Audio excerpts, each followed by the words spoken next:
A message to Lightworkers. The latest guidance from the Ascended Masters, Galactics, Earth Elementals, Fairy Elders, Angels, and Archangels known as the Collective. Greetings, makers of the new Earth. We are pleased to have this time to speak with you again.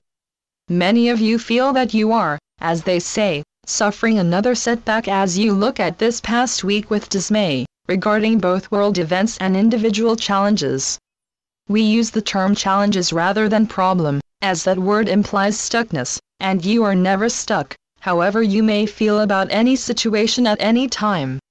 A challenge is not a problem, but a situation that calls you up into the gifts, abilities, and outlook of your greater self. That more powerful self is centered in not only the higher self but your most divine aspect, and your soul.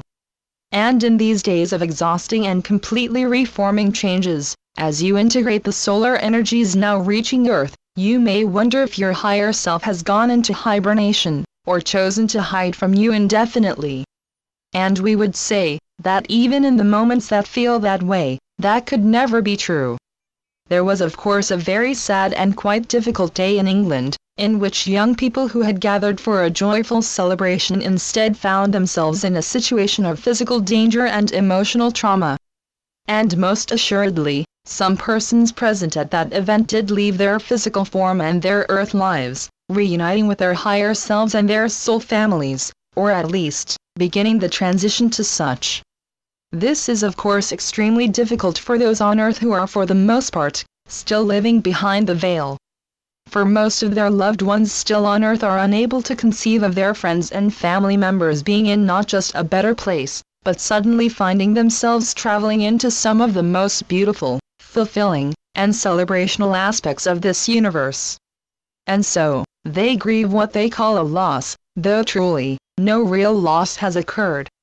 For though they are still adjusting to their new situation, those who left the earth, due to that event and myriad other situations, are not grieving. They are reuniting with the very loved ones they left after choosing to live yet another earth life. It is of course difficult for them to leave their loved ones behind, knowing these ones will not understand that all is well, and will believe themselves to be separate from those who have moved on. Your playwright known as Shakespeare, actually Saint Germain, in his incarnation as Sir Francis Bacon, had his Hamlet called Death, that undiscovered country from whose bourne no traveller returns. Yet Hamlet was one for whom the veil was very heavy.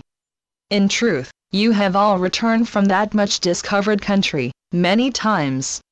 And once you ascend into a higher dimension in this particular lifetime, most of you will choose to never again experience the travails and heaviness of a third-dimensional life. Yet something interesting has occurred in this particular third-dimensional life. For unlike all the others, you are no longer on that karmic wheel so many refer to. And while the genuinely hard work of sorting through both past life issues and the challenges of this earth life can take more strength and ingenuity than you may feel to have some days, you are nonetheless moving up that ascension path, reclaiming your higher and most authentic self, while releasing everyone and everything that does not resonate with your new, far higher vibration. And so you may wish to enact a few changes, in celebration of such. To periodically go through your home, going over your belongings and deciding which items were appropriate for your old life, but do not hold a high enough vibration for your new life. You may wish to look at your friendships, your daily work, the town where you live, and even a marriage or other partnership, and ask, does this situation reflect who I am now, and who I am becoming?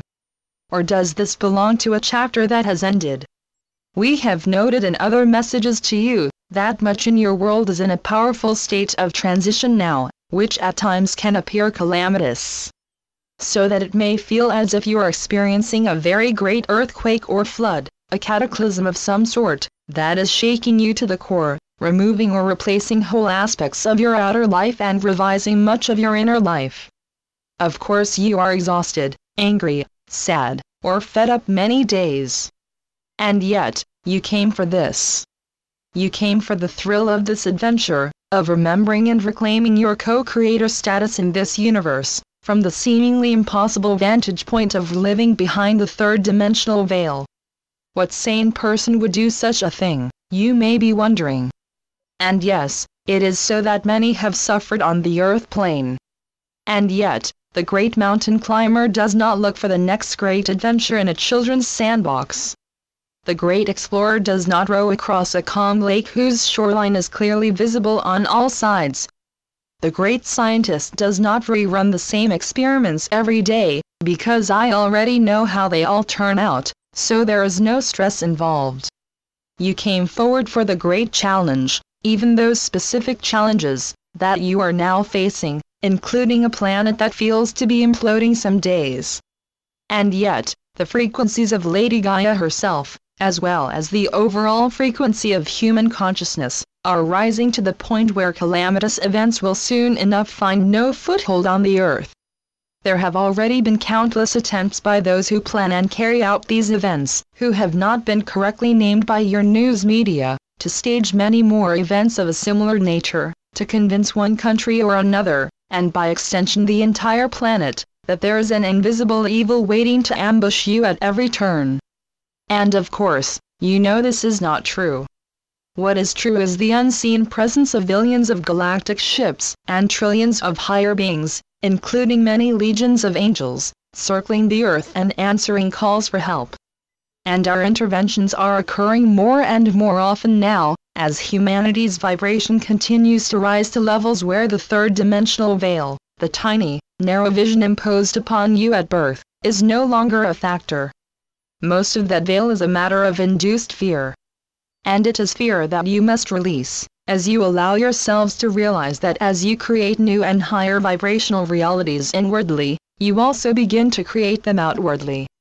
None of this is being held back from you. It is a mechanism of your universe that awaits your awareness of it, as it always has. And so one of the practical methods enjoyed by the bi-weekly abundance group is the practice of pretending that you already have whatever is on your things to manifest list. You do that by feeling the reality of a particular situation, such as a new form of work, sum of money, monthly income, or event.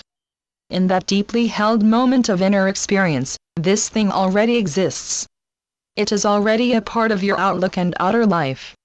You feel it as already real, so that in that moment, it is no longer separate from you, but a natural part of your day. Use this method, in which you are imagining or visualizing with real heart, with anything you wish to create for your earth. Do this as you inwardly experience the joy of the full enactment of Nisara law, as well as the landings of your galactic family members, of world peace and the end of all weaponry, of free energy devices being used by everyone on the planet. You may wish to add to that list your own beautiful visions and plans for a new earth, and your own experience of that. None of this is accidental, nor are your visions particular to you, so that you are selfish in desiring and requiring a life of full abundance, peace, freedom and equality for all. You wait a moment of a grand intervention, as you have been programmed to expect. Yet we are awaiting your own determinations to remake your planet, and believe us when we say, you are doing so, more and more each day, beginning with the state of your own consciousness, and your determination to rise higher on the vibrational scale. And all of us and the transitioning souls of those dear ones who this week returned as planned to a home of great beauty, wish to say that now would not be the time for fear, thoughts of division, or feelings of tragedy or loss. Now would be the time to proclaim that indeed, death has no sting, no threat, no hold upon you, no place in your reality. And so we hold the door open as widely as your present consciousness will permit. Step through it, to the next level. One where you actively engage in what you have been told are only dreams and visions. And know that more power, beauty, and joy awaits than even you have dreamt of. You are such stuff as universes are made on. You too began with a dream, and a vision. Namaste, dear ones. You are never alone. Channeled by Caroline Oceana Ryan. CarolineOceanaRyan.com